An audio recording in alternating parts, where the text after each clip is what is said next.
एक बार हजरत फातिमा रजी अल्लाह ताला अन्हा जानामाज पर बैठी रो रही थीं। उनकी आंखों से आंसू बह रहे थे और उनकी छाती आंसुओं से भर गई थी। उसी समय के हजरत मोहम्मद सल्लल्लाहु अलैहि वसल्लम फातिमा रजी अल्लाह ताला अन्हा के घर तशरीफ लाए और उनके कमरे में दाखिल हुए। उन्होंने देखा कि फातिमा रजी अल्लाह ताला अन्हा जानामाज पर बैठकर जोर जोर से रो रही थीं। तब विश्व नबी सल्लल्लाहु अलैहि वसल्लम ने फातिमा रजी अल्लाह ताला अन्हा से फरमाया, ऐ मेरी जिगर के टुकड़े फातिमा, तुम अपनी जानामाज का कोना उठाकर देखो।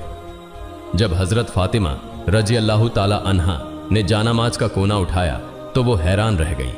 उन्होंने कहा, अब्बाजान ये क्या है, यहां तो पिघला हुआ सोना बह रहा है। तब हजरत मोहम्मद सल्लल्लाहु अलैहि वसल्लम ने फरमाया, बेटी जितना सोना चाहो उठा लो और उसे अपनी जरूरतों के लिए इस्तेमाल करो। इससे अपना घर चलाओ और दुनिया की आराम आयेश शान और शौकत का जो भी चाहो कर सकती हो। लेकिन याद रखना, दुनिया की सुख सुविधाएं क्षणिक हैं, जबकि आखिरत परलोक की सुख शांति हमेशा के लिए है। अब तुम खुद समझो बेटी, क्या तुम दुनिया की सुख शांति चाहती हो या आखिरत की सुख शांति?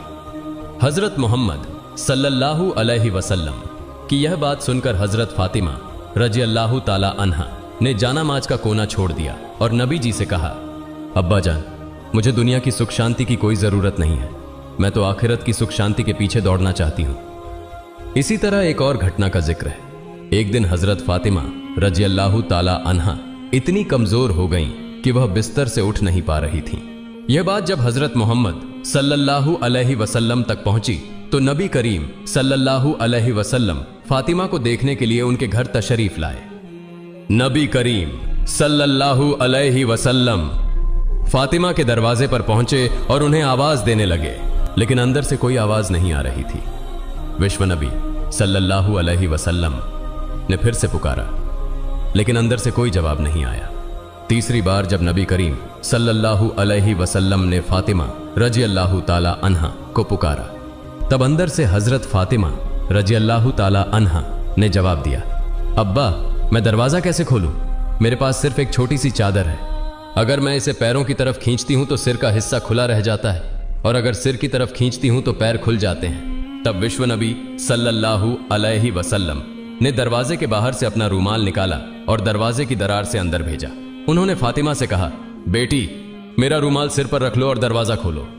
फातिमा रजी अल्लाह ताला अन्हा ने रूमाल सिर पर रखकर दरवाजा खोला।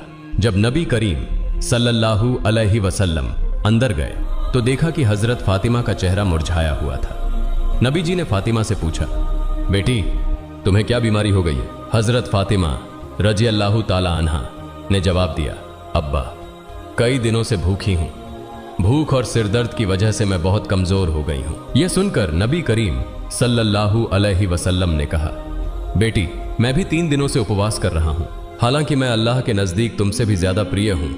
अगर मैं चाहता तो अल्लाह मुझे दुनिया का सबसे बेहतरीन खाना खिलाता, लेकिन मैंने दुनिया की जगह आखिरत को प्राथमिकता दी है। तब नबी करीम सल्लल्लाहु अलैहि वसल्लम ने हजरत फातिमा रजी अल्लाह ताला अन्हा से कहा, हे मेरी बेटी फातिमा, सब्र रखो, तुम्हारे लिए खुशखबरी है, अल्लाह की कसम जन्नत में तुम औरतों की सरदार होगी, जन्नत की चाबी तुम्हारे हाथों में होगी।